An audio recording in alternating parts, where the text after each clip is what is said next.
Hello everyone. तो कैसे हैं आप लोग? अच्छे होंगे, ठीक होंगे, स्वस्थ होंगे। कोविड आ रहा है तो प्लीज़ ख्याल रखें, घर वालों का, अपना, सबका ख्याल रखें।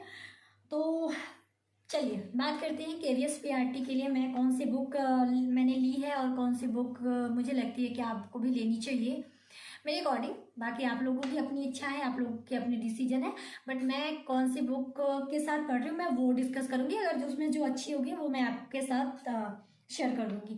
तो अभी मैं क्या यूज कर रही हूँ पीआरटी के लिए, तो पहले मैं बुक एक एक करके आपके साथ डिस्कस कर देती हूँ। तो इसको साइड में करते हैं क्योंकि ये मेरी बीएड की बुक है।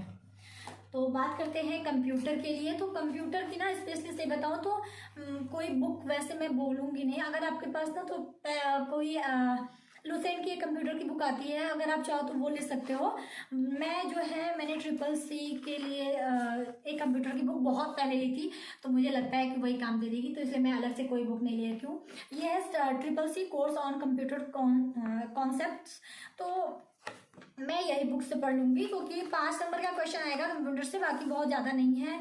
और मेरा जो एमएससी हो रखा है, मैंने एमएससी जो किया था उसमें ना एक पूरा सब्जेक्ट था कंप्यूटर का, तो मुझे नहीं लगता है कि मुझे अलग से कुछ लेना चाहिए बुक।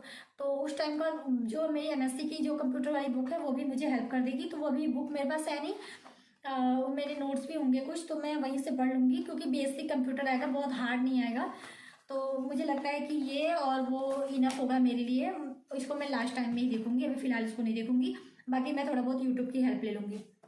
लेकिन अगर आप फ्रेशर हैं, आपने कंप्यूटर के लिए कुछ अभी तक बुक मतलब नहीं पढ़ा है अगर आपने कंप्यूटर, तो आप ल्यूसेंट की कंप्यूटर वाली पतली सी बुक आती है ना, वो ले सकते हैं। वो अच्छी है, काफ़ी लोग भी आपको उसको सजेस्ट करेंगे। वो बुक मैंने यूज करी थी बहुत पहले, बट अभी वो मेरे पास है नहीं, तो वो आप ले सकते हैं। तो कंप्यूटर चलिए आपका साइड हो गया। लगे हाथ रीजनिंग की बात कर देती हूँ क्योंकि रीजनिंग जो है वो भी आपका आना है, 5 नंबर में ही आना है, तो उसके लिए भी ज़्यादा मेहनत क्यों करनी है। तो रीजनिंग के लिए देखिए ना, अगर आप सुपर टेट, अगर आप जैसे टेट वगैरह या फिर सीटेट वगैरह क्लियर करने के बाद सब लोग सुपर टेट की तैयारी में लगे थे, काफ़ी लोग, मैक्सिमम लोग सुपर टेट की तैयारी में लगे थे और सुपर टेट की बुक भी आपने ली होगी। तो सुपर टेट की बुक में ना जो है रीजनिंग वाला कॉन्सेप्ट होगा, रीजनिंग का टॉपिक होगा, तो वहाँ से भी अगर आप चाहें तो पढ़ सकते हैं। लेकिन मैंने जो है बहुत जो है ये वाली बुक ली थी, समान बुद्धि एवं तर्क शक्ति परीक्षण, ये अरिहंत की है। रियलिटी बताओ, मैं उसको पढ़ूंगी नहीं, सच बता रही हूँ, मैं इसको बिल्कुल नहीं पढ़ूंगी। अच्छी बुक है, मैं नहीं कहूँगी कि खराब बुक है। रीजनिंग मैं इसलिए नहीं पढ़ूंगी ना क्योंकि रीजनिंग का मुझे क्या है ना कि थोड़ा सा अच्छा लगता है मुझे रीजनिंग वगैरह। तो मेरा ये है कि इसको अगर देखना होगा तो मैं लास्ट टाइम में देख लूँगी क्योंकि रीजनिंग थोड़ा सा मुझे मैथ क्या है ना कि मैंने मैथ से पढ़ा है, तो मेरा रीजनिंग थोड़ा सही है, बेटर है। तो मुझे ना कंप्यूटर और रीजनिंग में ज़्यादा डर नहीं लग रहा है, इसलिए ये दोनों बुक मैं साइड कर देती हूँ। ये बुक अच्छी है अगर आपने अभी तक नहीं पढ़ा है, मतलब अगर आपका मैथ थोड़ा वीक है ना, अगर रीजनिंग आपको थोड़ा मतलब प्रॉब्लम क्रिएट करता है, तो आप आर्यन की ये वाली बुक ले सकते हो। ये अच्छी बुक है, इसमें काफ़ी सारे आपको चैप्टर जो है वो मिल जाएंगे, क्वेश्चन वगैरह बहुत अच्छे मिल जाएंगे, तो आप ये चाहे तो ये ले सकते हैं। बाकी अगर आपकी जो सुपर टेट वाली बुक है तो उसमें भी है, तो आप वो भी पढ़ सकते हैं, कोई दिक्कत नहीं। अगर आप उससे भी पढ़ना चाहते हैं तो पढ़ सकते हैं, 5 नंबर का आएगा।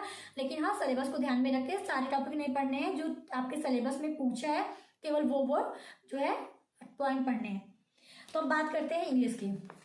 तो इंग्लिश के लिए मैंने खुद जो है वो देखा था, मतलब मुझे भी नहीं पता था कि इंग्लिश के लिए कौन सी बुक लूँ, और इंग्लिश से बताऊँ तो मेरा थोड़ा सा वीक है। मतलब इंग्लिश में इसलिए वीक बोल रही हूँ ना क्योंकि इंग्लिश वाले में क्या है ना, ये लोग जो पेपर में इंग्लिश पूछते हैं इतना अजीब अजीब, एक सिंपल से वर्ड को इतना कॉम्प्लिकेटेड वर्ड में बता के मतलब बना के भेजेंगे ना कि पूछेंगे कि इसका सिनोनिम्स क्या है, एंटोनिम्स क्या है, या मतलब कुछ भी इसका मीनिंग क्या है, तो वो पता ही नहीं होता है। तो उसका मतलब क्या बताएं, हमें उसका अगर मतलब बता दो तो हम आंसर भी बता दें, लेकिन वही नहीं पता होता, इतना टफ वो लोग वर्ड चुनते हैं। तो मैंने देखा था कि क्या कौन सी बुक लूँ जो थोड़ी सी हेल्प कर पाए। तो मैक्सिमम लोग जिन लोगों ने ना ये वाली बुक जो है सजेस्ट की थी, तो मैंने भी ले ली है। ये ना नीतू मैम की है, by Neetu Singh, English for general competition, first choice of student of last 10 years, पूरा ऊपर लिखा हुआ है। तो मुझे लगा था कि ये वॉल्यूम 1 लिया है मैंने क्योंकि हम लोगों का जो सारा मैक्सिमम टॉपिक है ना वो वॉल्यूम 1 में ही मिल जाएगा। तो मैंने फिलहाल के लिए ये लिया है। बाकी मैं सी टेट वाली बुक में से और जो सुपर टेट वाली बुक है उसमें से भी कवर करने की कोशिश करूँगी। कब करूँगी भगवान जाने, लेकिन अभी करूँगी, देखा जाएगा। अब बात करते हैं सीडीपी की ना। तो सीडीपी के लिए मैंने ये वाली बुक ली है हिमांशी मैम की। थोड़ा अच्छी बुक है, मैं मानती हूँ अच्छी बुक है, कोई प्लीज़ ये मत कहना कि अच्छी बुक नहीं है, लेकिन ना इसकी जो क्वालिटी है पेज वगैरह की या फिर लिखने की ना, एकदम उसमें इतना छोटा छोटा लिखा है पूरा, तो बहुत डिटेल में, मतलब बहुत ना, इसको देखो मैंने पढ़ने की कोशिश की है, तो छोटा छोटा है ना, ऊपर से बहुत एक्सप्लेनेशन वाला है, तो थोड़ा सा ट्रिकी होता है ना, तो याद करने में और पढ़ने में मज़ा आता है। तो ये थोड़ा सा एक्सप्लेनेशन वाला है, तो इसको बाकायदा आपको टाइम देना पड़ेगा पढ़ने के लिए। तो इसलिए मैं इसको तब बोलूँगी कि इसको आप केवल रफली एक बार पढ़िएगा, तब जब आपका ये पॉइंट तैयार हो जाए। इसके लिए आप यूट्यूब की हेल्प ले सकते हैं, हिमांशी मैम की क्लास ले सकते हैं, वो क्लास अच्छी देती हैं, थोड़ा सा एक्सप्लेन कर लेती हैं ठीक ठाक, मतलब अच्छा एक्सप्लेन कर लेती हैं, तो वहाँ से ईजी लैंग्वेज में वो बता देती हैं, तो वहाँ से आप वो कर सकते हैं। इसके अलावा बहुत सारे यूट्यूब चैनल है, वहाँ से ले सकते हैं। नहीं तो इस सबसे अच्छा कि अगर आप यूट्यूब, अगर इंटरनेट की प्रॉब्लम है या फिर यूट्यूब पे आपको नहीं समझ में आ रहा है, तो भैया किताबें जो है वो सबकी फ्रेंड होती हैं, तो आप किताबें पढ़ सकते हैं। और किताबों में मैं बोलूँगी ये वाली बुक जो है, जो आपने सीटेट में पढ़ी है ना, सीटेट वाली जो बुक है, सीडीपी देखिए सब में कॉमन है, चाहे सीडीपी कहीं भी हो, सीडीपी कॉमन है, थोड़ा बहुत जो अंतर है, लेकिन सारे टॉपिक तो अलग नहीं है, तो जो टॉपिक मैच करता है वो आप यहाँ से पढ़ सकते हैं। मैंने से बताओ तो सीडीपी की बहुत सारी, जैसे मैंने अभी केवल फर्स्ट यूनिट पढ़ाया है, लर्निंग ऑफ, नहीं क्या कौन सा था, फर्स्ट यूनिट कौन सा था मुझे क्लियर याद नहीं आ रहा यार, जिसमें डेवलपमेंट और ग्रोथ वाला टॉपिक है ना, अच्छा हाँ, अंडरस्टैंडिंग द लर्नर, ये आपका फर्स्ट टॉपिक है। तो मैंने अभी तक यही पढ़ा है, और वो मैंने ना इसकी मदद से पढ़ा हुआ है।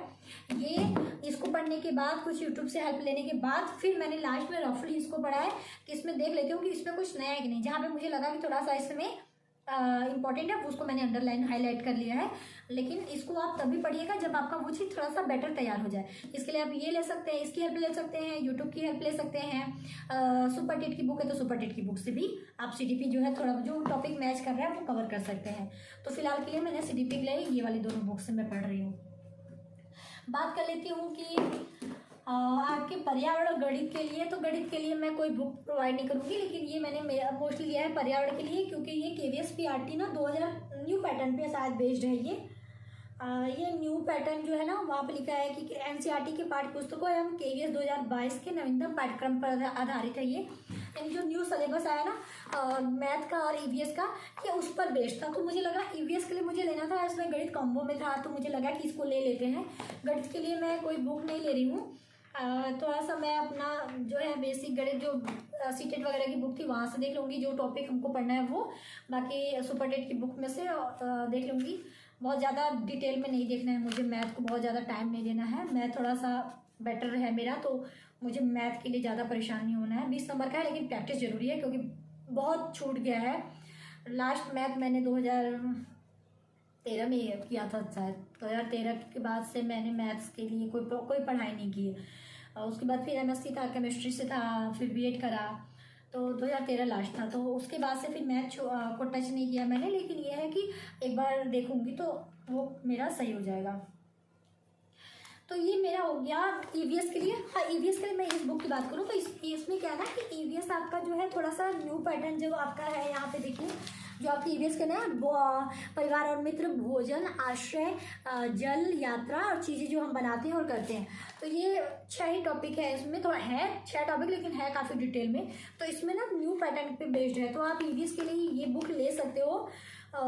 मुझे ठीक लगती है, अभी मैंने पढ़ा नहीं है, पढ़ने के बाद ज़्यादा अच्छे से बता पाऊंगी, लेकिन अभी मैंने ओवरऑल एक रफली इसको देखा है, तो मुझे ये थोड़ी ठीक लगी है।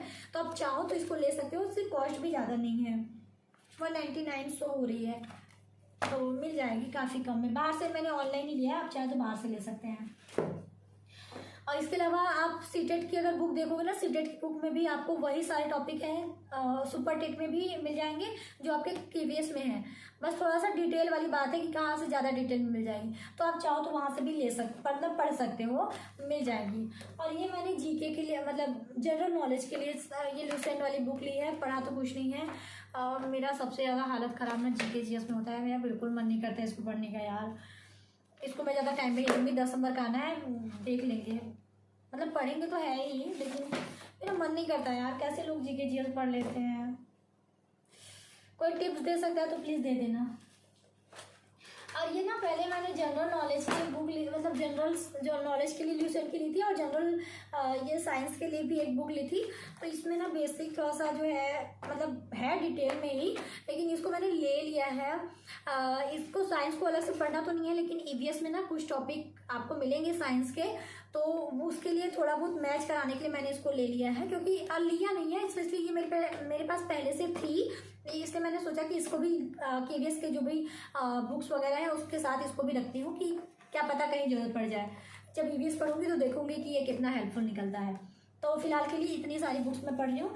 और अब बात करती हूँ, ये मैंने ना हिमांशी मैम की 2 जो है PDF थी ना, उसको मैंने प्रिंट करवा लिया है। एक इनकी CDP की है, ये बड़ा सही है यार, ये मतलब इसमें ना बहुत शॉर्ट में उन्होंने बताया है और काफ़ी सारे पॉइंट आपको क्लियर हो जाएगा। तो ये मैंने PDF उनका निकलवा लिया है CDP के, और ये मैंने उनकी इन्वायरमेंट वाली निकलवाई है। इसको तो अभी मैंने छुआ भी नहीं है, पढ़ा भी नहीं है, तो ये कैसी है ये नहीं पता, लेकिन ये मैंने फर्स्ट यूनिट पढ़ा। तो फर्स्ट यूनिट के मैक्सिमम टॉपिक जो है इन्होंने मतलब मोस्ट टॉपिक फर्स्ट यूनिट के इसमें कवर हो जाएंगे आपके। तो ये मेरा ठीक है, इससे मैंने कर दिया है।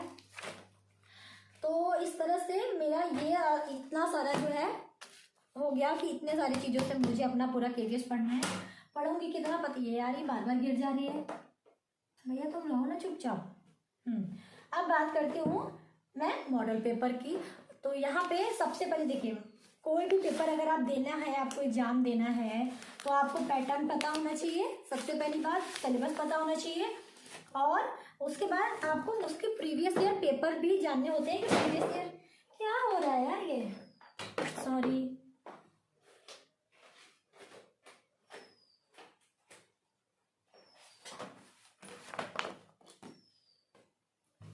ठीक है, तो प्रीवियस ईयर पेपर जानने बहुत जरूरी है। तो ये मैंने ना प्रीवियस ईयर के लिए मैंने ये वाली बुक ली है।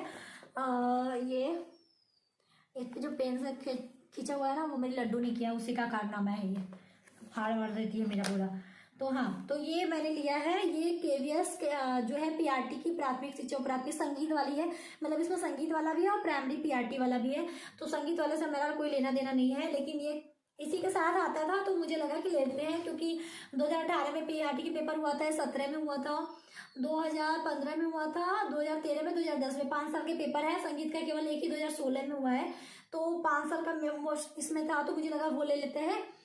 इसके बाद मॉडल पेपर, यहाँ पे 5 मॉडल पेपर हैं और 10 जो है वो प्रैक्टिस सेट है। तो टोटल इतने सारे आपको अच्छे से मिल जाएंगे। और ये न्यू पैटर्न यहाँ पर जो है उसके हिसाब से है। न्यू पैटर्न देख सकते हैं आप, इन्होंने जो जो नया चेंजेस लाया है, जैसे general English general Hindi 10 number के, सब्जेक्ट वाला टोटल 80 नंबर का, पेडागोजी जो है 60 नंबर की कर दी है, कंप्यूटर जो है 5 नंबर का, और रीजनिंग जो है वो भी 5 नंबर का, जनरल अवेयरनेस और जीके यानी जो जीके GS है वो सब, करंट अफेयर वगैरह वो 10 नंबर के। तो ये न्यू पैटर्न पे बेस्ड है, तो आप ये वाले ले सकते हैं। ये जो है किसकी है, अरुणा यादव की है। तो अगर आप चाहते हैं तो ये ले सकते हैं। अभी इसको मैंने देखा नहीं है, क्योंकि थोड़ा पढ़ लूँ तो उसके बाद ही इसको देखूंगी ना, तो इसको साइड कर लेते हैं। और इसके बाद मैंने एक प्रैक्टिस सेट ये वाली भी ली है, ये भी न्यू बेस्ड जो है, और ये किरण पब्लिकेशन की है। तो ये भी न्यू पैटर्न पे बेस्ड है, और ये केवल 15 सेट है इसमें, मतलब प्रीवियस ईयर के पेपर नहीं है इसमें, जो है प्रैक्टिस सेट है मोस्टली। तो एक मैंने ये भी ले ली है, जब मैं थोड़ा पढ़ लूँगी तब मैं इसको सॉल्व करना थोड़ा शुरू करूँगी।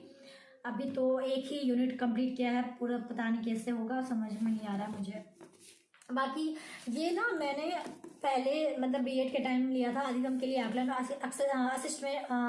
असेसमेंट ऑफ फॉर लर्निंग वाली जो बुक है वो मैंने ली थी विपिन अस्थाना की।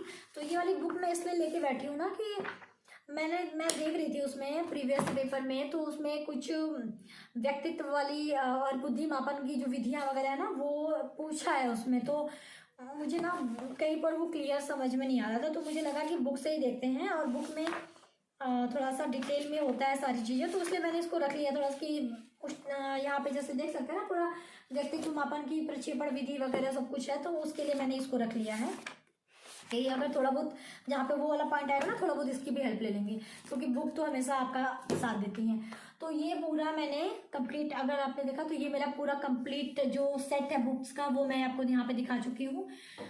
तो इसमें से लगभग इम्पोर्टेंट बुक ही मैंने यहाँ पे रखा हुआ है, तो इतना इनफ है। आई थिंक इतना ही पढ़ ले तो वही बहुत है। तो अगर आप चाहते हैं तो ले सकते हैं। लिंक अगर आप कहेंगे तो मैं लिंक जो है प्रोवाइड करा दूंगी, आप वहाँ से ले सकते हैं। तो ये अगर आप देखो तो ये मेरी पूरी नोट्स है हिंदी की। अगर आप बोलोगे ना तो मैं हिंदी की नोट्स आपके साथ जरूर शेयर करूंगी। तो ये अविकारी शब्द हो गए, ये आपका समास और ये अलंकार हो गया। अच्छा खासा नोट्स बना रखा था मैंने हिंदी का। ये आपके वर्णमाला, इधर वर्णमाला ठीक है, स्वर व्यंजन जो भी होते हैं वो हो गए, रस हो गया, संधि हो गई, व्यंजन संधि वगैरह सब कुछ, छंद हो गया, उसके बाद ये उपसर्ग हो गए, और ये प्रत्यय हो गए, और ये आपके प्रत्यय में ये सरल संयुक्त और मिश्रित वाक्य हो गया, सर्वनाम हो गया, संज्ञा हो गया, क्रिया हो गया, विशेषण हो गया, तद्भव और तत्सम हो गया, वाच्य हो गया, पर्यायवाची, विलोम, सब कुछ लिखा हुआ है। मैंने काफ़ी डिटेल में पढ़ा था उस टाइम, तो सब कुछ है। लोकोक्तियाँ या कहावतें हो गई, स्त्रीलिंग और पुल्लिंग हो गया। उसके बाद ये तो पत्र पत्रिकाएं, ये तो आने नहीं है। तो ये पूरा जो है बेसिक हमारा जो मेन हिंदी का व्याकरण है वो यहाँ पे है। कुछ पॉइंट जो नहीं है इसमें, वो बाद में हम बुक से पढ़ लेंगे। तो ये हिंदी का ना थोड़ा सा तैयार है मेरा, तो मुझे इसके लिए ना ज़्यादा मेहनत नहीं करनी है। तो ये पूरा कंप्लीट वीडियो था। तो कैसी लगी वीडियो बताइएगा, अच्छी लगी, अगर आपको हिंदी का भी नोट्स वगैरह चाहिए तो बताइएगा, मैं वो भी आपके साथ शेयर करूँगी। तो अभी के लिए बाय बाय, मिलती हूँ नेक्स्ट वीडियो में।